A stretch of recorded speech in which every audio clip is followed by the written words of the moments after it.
ഹരേ കൃഷ്ണ കൃഷ്ണ കൃഷ്ണ ഹരേ ഹരേ, ഹരേ രാം രാം രാം ഹരേ ഹരേ. ഹരേ കൃഷ്ണ. ഗുരുവിനും ഗുരുപരമ്പരയ്ക്കും എൻ്റെ പ്രണാമം, ഭക്തർക്കും എൻ്റെ പ്രണാമം. ഹരേ കൃഷ്ണ. ജയ ശ്രീ രാധേ രാധേ. ഹരേ കൃഷ്ണ. പ്രഭുവാജിയുടെ ഭൗതികഗീത യഥാരൂപം എന്ന ബുക്കിൽ 5-ാമത്തെ അധ്യായത്തിലെ 16-ാമത്തെ ശ്ലോകമാണ് ഞാൻ ചൊല്ലുന്നത്. ജ്ഞാനേനേതു തദജ്ഞാനം യേഷാം നാശിതാമാത്മനാം തേഷാമാദിത്യവജ്ഞാനം പ്രകാശായതി തത്പരം. ഭഗവാനെക്കുറിച്ചുള്ള അജ്ഞാനത്തെ നശിപ്പിക്കുന്ന ഒരാൾ ജ്ഞാനം കൊണ്ട് പ്രകാശിതമാകുന്നു.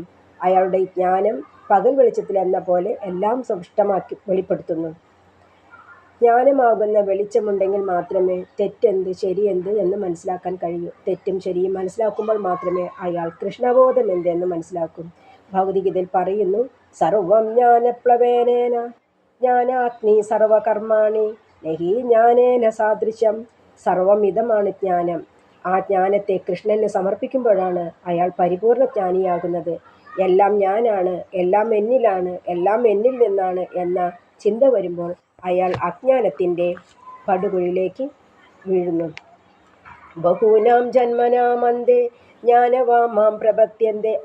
അനേകം ജന്മങ്ങൾക്ക് ശേഷം പരിപൂർണമായും ജ്ഞാനം നേടിയ ജീവൻ കൃഷ്ണന് സ്വയം സമർപ്പിതമാകുന്നു. പരിപൂർണമായും കൃഷ്ണബോധം ലഭിച്ച ഒരാളിൽ നിന്ന് മാത്രമേ യഥാർത്ഥ ജ്ഞാനം ലഭ്യമാകൂ. വിശ്വസ്തനായ ഒരാചാര്യനെ കണ്ടെത്തി അദ്ദേഹത്തിൽ നിന്ന് കൃഷ്ണബോധം എന്തെന്ന് അറിയണം. സൂര്യന് ഇരുട്ടിനെ അകറ്റാൻ കഴിവുള്ളതുപോലെ അജ്ഞാനത്തിൻ്റെ നിശ്ചയമായും അകറ്റാൻ കൃഷ്ണബോധത്തിനെ കഴിയും.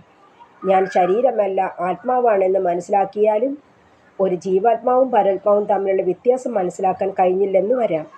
അതിന് ഈശ്വരൻ്റെ പ്രതിനിധിയായ ആത്മീയ ഗുരുവിനെ സമീപിച്ചാൽ മാത്രമേ ഈശ്വരനെയും ഈശ്വരബന്ധത്തെയും കുറിച്ച് അറിയാൻ കഴിയൂ.